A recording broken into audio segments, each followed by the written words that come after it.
Hello everyone.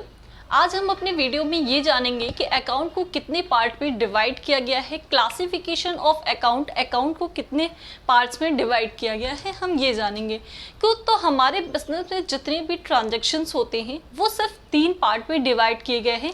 एक होता है हमारा पर्सनल अकाउंट, एक होता है हमारा रियल अकाउंट और एक होता है हमारा नॉमिनल अकाउंट। मतलब हमारे बिजनेस में जितने भी ट्रांजैक्शंस होते हैं वो सिर्फ या जितने भी अकाउंट्स बनते हैं वो सिर्फ हमारे 3 पार्ट में डिवाइड किए गए हैं, personal, real and nominal account. Personal account क्या होता है?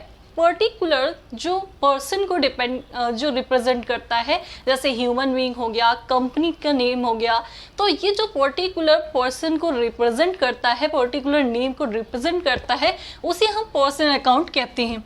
अब पर्सनल अकाउंट में 3 पार्ट में पर्सनल अकाउंट को 3 पार्ट में डिवाइड किया गया है।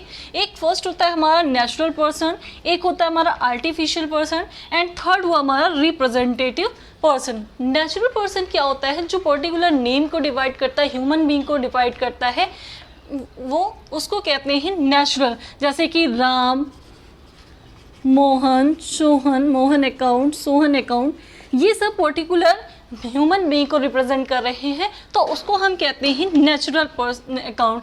आर्टिफिशियल पर्सन किसको कहते हैं? जो एक पर्टिकुलर लॉ के द्वारा बनाया गया हो, क्रिएट किया गया हो, उसे हम आर्टिफिशियल पर्सन कहते हैं। जिसको एक फर्म बोलते हैं, जो फर्म जो लॉ के द्वारा बनाई जाती, क्रिएट की जाती है। जिसे हमारा हो गया तिरुपति अकाउंट, तिरुपति, जैसे जो भी फर्म के नाम होते हैं वो हमारे आर्टिफिशियल पर्सन में आते हैं। इसके आगे आता है रिप्रेजेंटेटिव पर्सन। रिप्रेजेंटेटिव पर्सन क्या होता है कि पर्टिकुलर, मान लीजिए कि जैसे हमने एक फैमिली का ग्रुप बनाया व्हाट्सएप पे, तो हम उसमें क्या हुआ कि बहुत सारे फैमिली मेम्बर्स हमारे ऐड हैं, तो हमने रिप्रेजेंट उसमें पर्टिकुलर सबको एक एक डिवाइड ना करके हमने एक फैमिली ग्रुप बना दिया, जिसको एक रिप्रेजेंट कर दिया उस पर्टिकुलर नाम से, तो उसी को कहते हैं रिप्रेजेंटेटिव पर्सन। जैसे कि इसमें क्या होता है, आउटस्टैंडिंग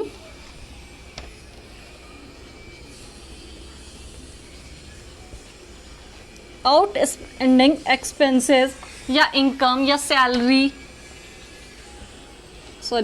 आउटस्पेंडिंग सैलरी। तो आउटस्पेंडिंग सैलरी क्या हो गई कि जो भी हमें देनी है आगे, लेकिन हमने उसे, अब बहुत सारे हमारे बिजनेस में बहुत सारे सैलरी मेंबर्स हैं जिनको हमें सैलरी देनी है, तो हम पर्टिकुलर उसका नाम ना लिख के हमने आउटस्टैंडिंग सैलरी लिख दी। वैसे ही प्रीपेड रेंट, ये सब हमें एक पर्टिकुलर रिप्रेजेंट किया हमने इस नाम से, तो इसको हो गया रिप्रेजेंटेटिव पर्सन। इसके बाद आता है हमारा सेकंड हो गया रियल अकाउंट। रियल अकाउंट का क्या मतलब होता है कि जो भी हमारे पास एसेट्स होती है हमारे, या जो भी जायदाद हुए हमारे पास, जो भी इनकम हुई, उसको हम कहते हैं रियल अकाउंट। रियल अकाउंट क्या होती है कि जो भी हमारे आगे वाले आने वाले 1 साल में नहीं, पर्टिकुलर आगे आने वाले सालों में हमें जो भी इनकम या एसेट्स जो भी हमारी हो रही है, उसे हम बोलते हैं रियल अकाउंट। ठीक है, रियल अकाउंट क्या होता है कि जैसे कि मान लीजिए हमने कोई कार खरीदी या कोई फर्नीचर खरीदा हमने, तो वो पर्टिकुलर आज के लिए तो नहीं खरीदा ना मैंने, 1 साल बाद, मतलब कि वो कार तो हमारे लिए 5-6 साल, फर्नीचर भी 5-6 साल हमारे साथ रहेगा, तो वो होता है हमारा एसेट्स। तो जो भी हमारे एसेट्स को रिप्रेजेंट करता है उसको बोलते हैं रियल अकाउंट। रियल अकाउंट भी हमारे 2 प्रकार के होते हैं, एक टेंजिबल अकाउंट, एक इनटेंजिबल अकाउंट। टेंजिबल अकाउंट क्या होता है? जिस भी एसेट्स को हम छू सकते हैं, जैसे कैश हो गया, कोई जो फिक्स कैश हो गया, हमारा फर्नीचर हो गया,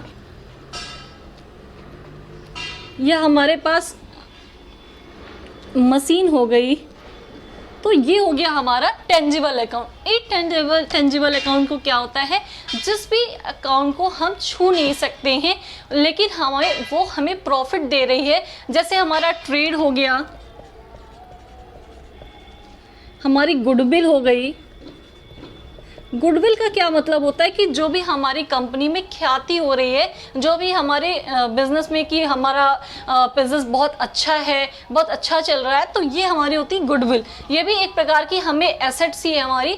तो ये हो गई इंटेंजिबल रियल अकाउंट। इसके बाद से थर्ड होता है हमारा नॉमिनल अकाउंट। रियल अकाउंट जो होता है वो 1 साल के 1 ईयर की बात का समझ लीजिए। और नॉमिनल अकाउंट क्या होता है, हम नॉमिनल अकाउंट में जितने भी एक्सपेंसेस होते हैं हमारे बिजनेस से या जो भी इनकम होती है वो हमारे नॉमिनल अकाउंट में आती है। जैसे कि मान लीजिए कि हमने कोई रेंट हुई, सैलरी हुआ, ये सब हमारे जो भी इनकम हुई या एक्सपेंस हुआ, सैलरी हो गई, हमने सैलरी किसी को दी, रेंट किसी को दिया, तो ये हमारा एक्सपेंस हो गया, तो वो हमारा हो जाता है nominal account. Thank you so much. अगर आपको मेरा वीडियो अच्छा लगे तो please like, share and subscribe ज़रूर करें। Thank you.